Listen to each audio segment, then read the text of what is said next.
السلام علیکم ورحمۃ اللہ وبرکاتہ۔ انشاءاللہ اس ویڈیو میں سورۃ الواقعہ کے فضائل سیکھیں گے۔ شروع کرتے ہیں۔ یہ سورت بڑی بابرکت ہے۔ اس کے متعلق حضور صلی اللہ علیہ وسلم کے چند ارشادات حسب ذیل ہیں۔ حدیث شریف ہے، بیہقی نے شعب الایمان میں ابن مسعود رضی اللہ تعالی عنہ سے روایت کی کہ رسول اللہ صلی اللہ علیہ وسلم سے میں نے سنا کہ جو آدمی ہر رات سورۃ الواقعہ پڑھے گا اسے کبھی فاقہ نہ ہوگا۔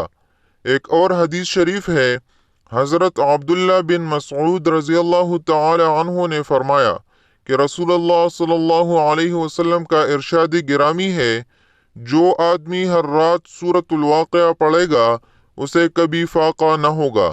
ابن مسعود اپنی بچیوں کو ہر رات میں اس سورت کو پڑھنے کا حکم دیتے۔ ایک اور حدیث شریف ہے، حضرت ابن مسعود رضی اللہ تعالی عنہ مرض الموت میں مبتلا تھے۔ حضرت عثمان رضی اللہ تعالی عنہ ان کی عیادت کے لیے تشریف لے گئے اور ان سے فرمانے لگے کہ اگر میں تمہیں خزانہ سے کچھ عطا کر دوں تو کیسا ہے؟ انہوں نے فرمایا، مجھے اس کی کوئی ضرورت نہیں۔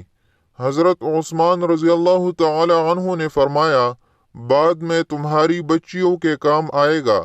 حضرت ابن مسعود رضی اللہ تعالی عنہ نے کہا، تم میری بچیوں کے متعلق فقر و فاقہ سے ڈرتے ہو، میں نے ان کو حکم دیا ہے کہ وہ ہر رات سورۃ الواقعہ پڑھا کریں۔ میں نے رسول اللہ صلی اللہ علیہ وسلم کو یہ فرماتے ہوئے سنا کہ جو آدمی ہر رات سورۃ الواقعہ پڑھے گا وہ کبھی فقر و فاقہ میں مبتلا نہیں ہوگا۔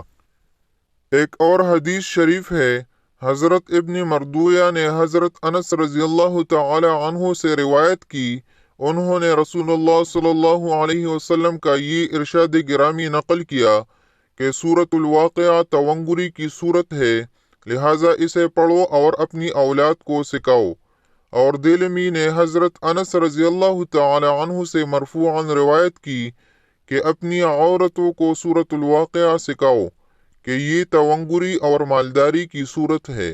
جو شخص اسے روزانہ 41 بار پڑھے اس کی روزی فراخ ہو جائے گی، اور 1 سال تک یہ عمل جاری رکھے، کیونکہ اسے روزانہ پڑھنے والا غنی ہو جاتا ہے اور کبھی فاقہ کا شکار نہیں ہوتا۔ اگر اس سورت کو قبرستان میں جا کر اپنے مرحوم کی قبر کے سرہانے کی طرف بیٹھ کر اسے پڑھا جائے اور اس کے بعد اس مرحوم کی بخشش اور نجات کی دعا کی جائے تو انشاءاللہ وہ عذاب قبر سے نجات پائے گا، مگر اس عمل کو 40 روز تک مسلسل کرنا چاہیے۔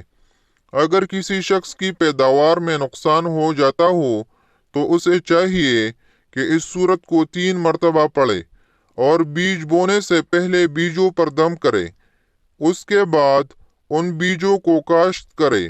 انشاءاللہ پیداوار میں اضافہ ہوگا اور فصل آفتوں سے محفوظ رہے گا۔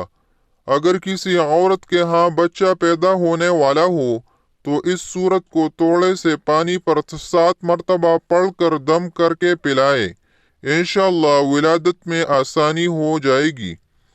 اس ویڈیو میں اتنا ہی۔ اللہ حافظ۔